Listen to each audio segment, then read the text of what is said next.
neza PRFC utanyerera tugahomba.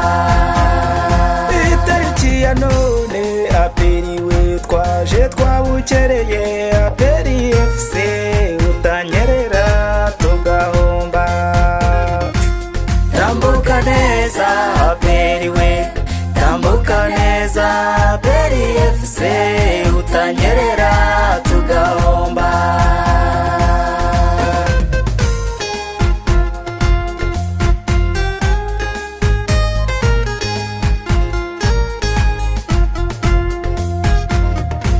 Uko byasa kose aperiwe minota ntirenga ijana PRFC utanyerera tugahomba. Tambuka neza aperiwe, tambuka neza PRFC utanyerera tugahomba.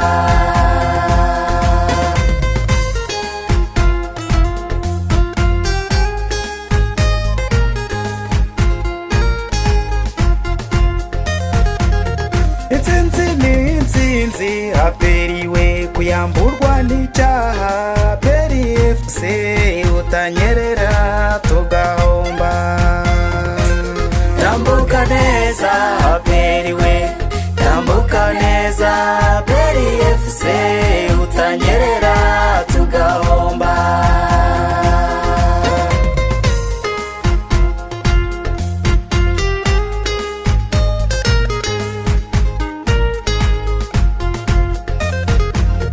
Nyamuyiribo niraje aperiwe icyanyuma dutahe PRFC utanyerera tugahomba. Tambuka neza aperiwe, tambuka neza PRFC utanyerera tugahomba. N'Imana yabisinyeho aperiwe k'intsinzi ari yawe PRFC utanyerera tugahomba. Tambuka neza aperiwe, tambuka neza PRFC utanyerera tugahomba. Abagutega iminsi aperiwe bazarira bahogore PRFC utanyerera tugahomba. Tambuka neza aperiwe, tambuka neza PRFC utanyerera tugahomba. Bafana ba aperiwe ndabasabye mukundane PRFC utanyerera tugahomba. Tambuka neza aperiwe, tambuka neza PRFC utanyerera tugahomba. Mudafana aperiwe iryamire nibura cya PRFC utanyerera tugahomba. Tambuka neza aperiwe, tambuka neza PRFC utanyerera tugahomba.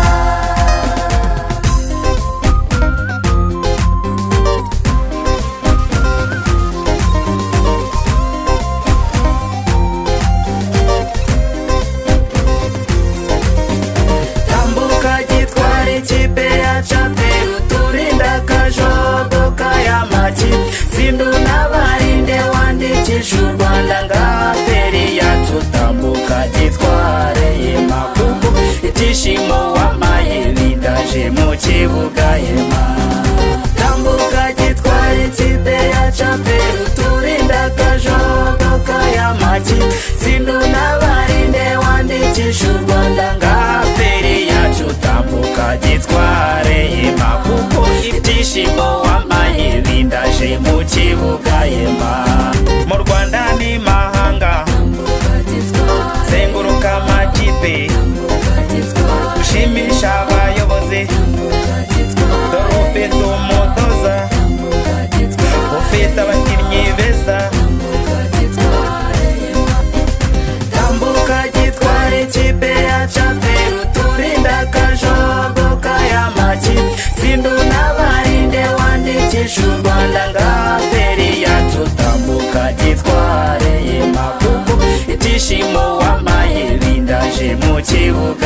enda nkubwira ijambo nkongorere gakeya dore iminota niyi bazane ku macenga ubahata amashote tambuka gitware ikipe ya Chapel uturinde akajogo k'ay'amaki sindu n'abarinde wandikisha u Rwanda nga peri yacu tambuka gitware yema kuko ibyishimo wambaye bidaje mu kibuga yema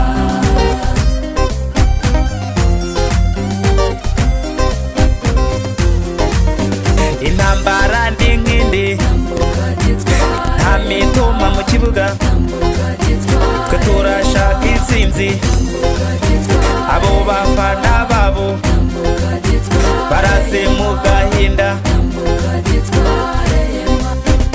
tambuka gitware ikipe ya Chapel uturinde akajogo k'ay'amaki sindu n'abarinde wandikisha u Rwanda nga peri yacu tambuka gitware yema kuko ibyishimo wambaye bidaje mu kibuga yema tukwifurije intsinzi turi mu ngeri zose u Rwanda rukorerere n'urwibutso rwarwo ubw'umubu ubukombe tambuka gitware ikipe ya Chapel uturinde akajogo k'ay'amaki sindu n'abarinde wandikisha u Rwanda nga peri yacu tambuka gitware yema kuko ibyishimo wambaye bidaje mu kibuga yema ikipe peri FC ntacyayikoma mu nzira ikipe peri FC ntacyayikoma mu nzira dore uru Rwanda rwacu rukunda siporo rwifitiye ikipe ihungabanya amakipe y'u Rwanda n'imahanga nta yindi yo ntabikangwa yihareye ibyicaro Chapel FC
nshuti gukina na beri wayo je iraguhabya rwose gushwiragize gukina na beri wayo je dore abakinnyi bayo ni intare mu zindi gukina na beri wayo je mukeba kipe nziza nkuhanure gukina na beri wayo je mwashutse umuzamu ari gukubitwa gukina na beri wayo je dore abakinnyi bawe baratesetse gukina na beri wayo je dore umutoza wanyu yishwe n'ishavu gukina na beri wayo je irukanka niyo kipe imenye nshuti gukina na beri wayo je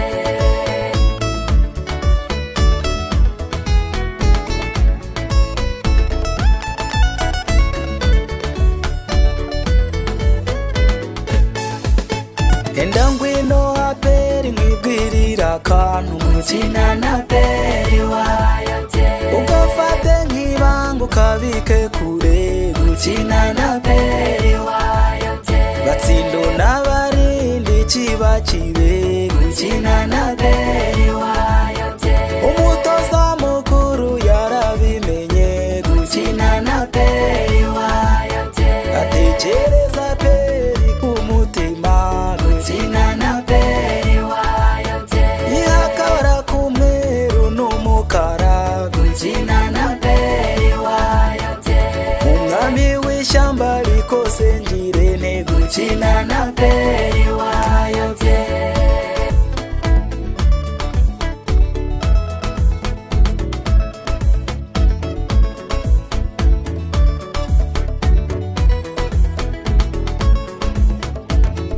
abayobozi bawe bateye agahinda gukina na beri wayo je dore abafana bawe basuherewe gukina na beri wayo je uri kipe ya kandi menye rwose gukina na beri wayo je aperiza gutsindi gusubire gukina na beri